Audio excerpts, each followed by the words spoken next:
প্রবাসী ভাইয়েরা রেমিটেন্স বন্ধ করাতে তো বাংলাদেশে আগুন লেগে গেছে।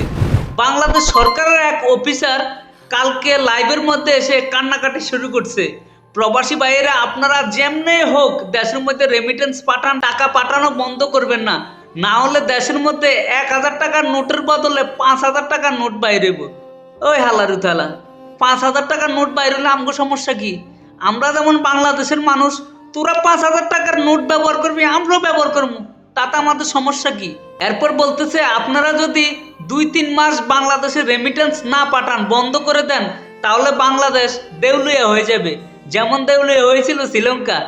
এখন ওমানের 1 রিয়াল বাংলাদেশে 320 টাকা প্লাস, সৌদির 1 রিয়াল বাংলাদেশে 33 টাকা। বলতেছে এরকম যদি থাকে তাহলে সৌদির 1 রিয়ালে বাংলাদেশে 50 টাকার উপরে হয়ে যাবে, ওমানের 1 রিয়ালে বাংলাদেশের মধ্যে 500 টাকার মতো হয়ে যাবে, তাতে আমাদের সমস্যা কি? আমাদের তো কোনো সমস্যা নাই। যখন প্রবাসীদের বিরুদ্ধে এইসব আইন করস, তখন মনে থাকে না আব্বারা যদি রেমিটেন্স বন্ধ করে দেয়, আব্বাদের কারণে আমাদের বাংলাদেশ এত উন্নত হয়েছে।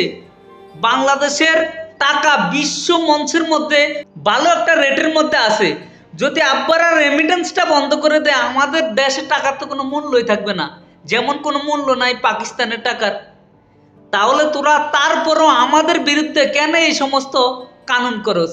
যখন তোরা করস তখন মনে থাকে না আসিফ নজরুল ক্ষমতা আসার আগে, আল্লাহ রে, যদি আমি সরকারের কোনো একটা পদের মধ্যে থাকতাম, প্রবাসীদের জন্য কি যে করতাম, দিলটা উজাড় করে দিয়ে করতাম, যাতে মানুষের মন পাই। এখন কি হয়েছে? করছে ভাই প্রবাসীদের জন্য না, নিজের জন্য। দেশের বাইরে 15-16টা বাড়ি করছে। তারপরে যেসব সমন্বয়কের জুলাই আন্দোলনের আগে পায়ের মধ্যে স্যান্ডেল ছিল না, ওই শালারা এখন বিদেশের মধ্যে ঘুরতে যায়। তোদের রেমিটেন্স ফুটকে দিয়া দিমু, শালারা পিছে দিয়া দিমু তোদের রেমিটেন্স। কোনো রেমিটেন্স দেওয়া হবে না। রেমিটেন্স শাটডাউন আছে, শাটডাউন চলবে। যখন 12 দফা দাবি মানবি, যখন প্রবাসীদেরকে 20 বছর 30 বছর প্রবাস জীবন শেষ করে দেশে যাওয়ার পরে 20-30 হাজার টাকা করে ভাতা দিবি, তাদের চলার মতো একটা ব্যবস্থা করে দিবি। যখন প্রবাসীরা এয়ারপোর্টের মধ্যে গেলে তাদের গাইড কাটা যাবে না, তাদের সামান চুরি করা হবে না, তখন আমরা রেমিটেন্স পাঠাবো দেশে। একসাথে এমন রেমিটেন্স পাঠাবো, যদি বাংলাদেশ দেউলিয়া হয়ে যায় তারপরেও বিশ্বের 10 নম্বর দেশের মধ্যে চলে আসবে, এমন রেমিটেন্স আমরা পাঠাবো। তাই এখন যতই মায়া কান্না করুক প্রবাসী ভাইয়েরা, শালারা এই মাত্র শুরু করছে, দেখেন না আর কয়টা দিন পর আব্বা আব্বা বলা শুরু করবে। তারপরও রেমিটেন্স আমরা পাঠাবো না, কারণ আমরা তো আবেগী।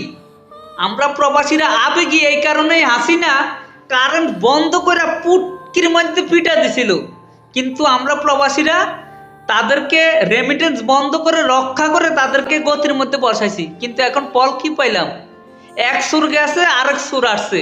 ভবিষ্যতে যারা আসবে তারাও চোর, বাংলাদেশে কেউই ভালো না। তাই এখন যারা আছে তারাই থাকুক, কিন্তু আমাদের 12 দফা যদি মেনে নেয়, এই সমস্ত মোবাইলের ট্যাক্স এগুলো যদি বন্ধ করে, তারপরে আমরা রেমিটেন্স পাঠাবো। কোনো কথা নাই, রেমিটেন্স বন্ধ করছেন, রেমিটেন্স বন্ধ করুন। যদি আপনি ভিডিও বানাতে পারেন, ভিডিও বানিয়ে হলেও প্রতিবাদ করুন। যদি না পারেন, আমাদের ভিডিওগুলো শেয়ার করে দিন ভাই। কোনো প্রবাসীরা এখন আর চুপ থাকবেন না। লাগা হুন্ডি লাগা বিকাশ, রেমিটেন্স বন্ধ।